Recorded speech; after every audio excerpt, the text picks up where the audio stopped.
Berhati-hatilah jika suka mengawasi dan ikut campur rumah tangga orang, apalagi tetangga. Karena suatu saat pasti akan ada balasannya. Seperti yang ada di film ini.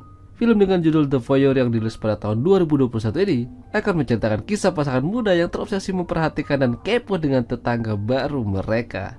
Ya, mereka adalah Thomas dan Pippa. Pasangan muda ini baru saja pindah ke sebuah apartemen dan akan tinggal bersama di sana.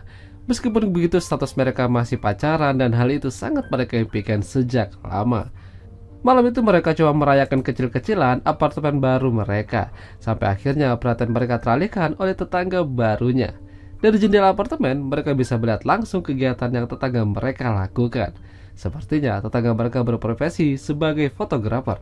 Awalnya terlihat normal-normal saja, namun lama kelamaan mereka melihat tetangganya itu mulai beraksi melakukan permantapan. Pippa yang merasa tidak mau kalah dengan tetangganya, malam itu dia berdandan seraya ingin mengajak Thomas untuk main kuda-kudaan juga. Namun sayang, Thomas udah tidur duluan. Alhasil, Pippa merasa sedikit kecewa. Sebagai pasangan muda yang energik, Pippa dan Thomas memiliki pekerjaan yang bisa dibilang cukup bagus. Thomas bekerja di salah satu industri teknologi, sementara Pippa bekerja di sebuah klinik mata yang cukup besar. Dia juga memiliki sahabat yang bernama Ari. Di perjalanan menuju kantor, Pippa menceritakan kalau mereka punya tetangga yang cukup unik dan mereka bisa langsung melihat kegiatan tetangganya dari apartemen. Hal itu mungkin dirasa kurang sopan oleh Ari, mengingat Pippa bisa saja mengganggu privasi seseorang. Salah satu sindiran Pippa memberikan hadiah untuknya sebagai bentuk perayaan pindah ke apartemen yang baru, sebuah tempat minum untuk burung liar. Jika ada burung yang minum dari tempat itu, niscaya mereka akan mendapatkan keberuntungan. Setiap pulang kerja, Pippa dan Thomas hampir selalu bisa melihat kegiatan tetangga mereka. Awalnya hal itu menjadi hobi bagi mereka, namun suatu malam saat Thomas sudah tidur, dia melihat tetangganya itu lagi asik kuda-kudaan. Dari lubuk hati yang paling dalam, Pippa rasanya ingin melakukan apa yang tetangga mereka lakukan. Bahkan dia berfantasi bisa main dengan pria tersebut.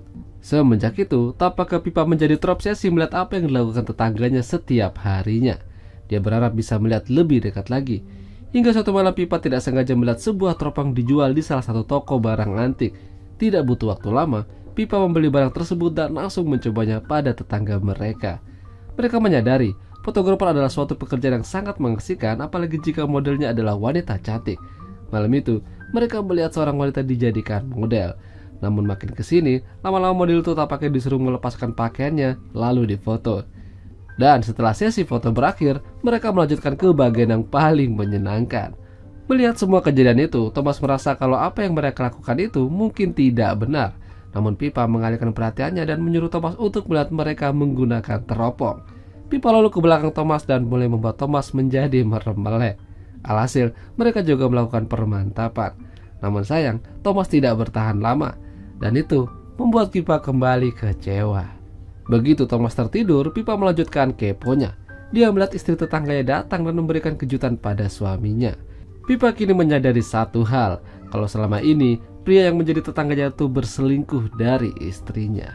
Namun Pippa tidak bisa berbuat apa-apa dan tidak boleh ikut campur. Esok harinya Pippa, Thomas, dan beberapa temannya berkumpul di kafe sambil membicarakan hal-hal tidak penting. Salah satunya adalah kegiatan mereka kepoin tetangganya. Hari itu Pippa kembali berandai-andai, jika saja dia bisa mendengarkan percakapan mereka, pasti hal itu bakal jadi lebih seru. Dan sepertinya ide itu bukanlah hal yang mustahil. Ternyata Thomas bisa melakukan itu. Dengan sedikit pengetahuannya, mereka bisa mendengarkan apa yang tetangga mereka bicarakan. Namun hal itu tidaklah mudah. Mereka harus menaruh semacam cermin di apartemen tetangganya yang nantinya akan dijadikan pantulan sinar laser. Dan nantinya sinar laser itu akan menjadi jembatan suaranya. Beruntungnya, Pippa tahu bagaimana caranya mereka masuk ke dalam sana. Ya, malam itu adalah malam Halloween. Dengan kostum couple mereka siap beraksi dan masuk ke apartemen tetangganya yang sedang mengadakan party. Sampai di sana mereka langsung disambut oleh tetangganya yang menggunakan kostum satir, semacam manusia berkepala kambing. Mereka langsung dipotret. Hal itu sedikit membuat Pippa jadi agak janggung berhadapan langsung dengan sang fotografer. Tidak ingin lama-lama di sana, Pippa dan Thomas mulai beraksi dengan menaruh cermin kecil di dekat patung mini. Begitu kembali ke apartemen, mereka berhasil, namun mereka mendengar kalau tetangga mereka sepertinya sedang bertengkar. Tampaknya mereka sedang mempermasalahkan tingkah si suami yang suka kijil sama perempuan lain.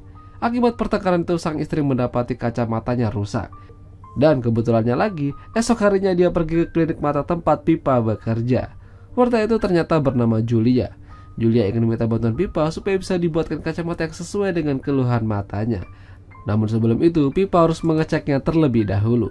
Sebelumnya, Pippa tidak pernah merasakan canggung pada pasien-pasiennya. Namun kali ini dia merasakan hal itu. Supaya tidak terus-terusan merasa canggung, Pippa mencoba bercanda sedikit-sedikit pada Julia. Dan hal itu sepertinya berhasil. Julia sangat berterima kasih Pippa mau membantunya, bahkan dia ingin mengajak Pippa jalan bareng dengannya. Dia merasa kalau Pippa adalah orang yang asik dan bisa diajak berteman. Pippa merasa senang bisa menjadi teman dengan tetangganya. Dia memberitahukan pada Thomas kalau kini ia berteman dengannya. Jika waktu yang tepat, Pippa ingin memberitahukan pada Julia kalau suaminya sering selingkuh darinya. Namun hal itu kurang disetujui oleh Thomas. Thomas merasa kalau kegiatan kepoin tetangganya harus mereka sudahi. Itu bukanlah hal yang bagus. Sama saja mereka memata-matai Julia dan suaminya. Pippa terus ngotot kalau Julia berhak tahu akan hal ini. Ketidakselarasan antara Thomas dan Pippa mulai terjadi. Thomas mengatakan kalau hal itu bukanlah urusan mereka. Kita tidak boleh mencampuri urusan orang lain. Saking jengkelnya Thomas memutuskan keluar untuk mencari udara segar. Keesokan harinya, Pippa dan Julia kembali bertemu. Kali ini mereka hangout bersama. Julia menceritakan kalau dirinya dan suaminya yang bernama Sebastian mengalami hari yang buruk.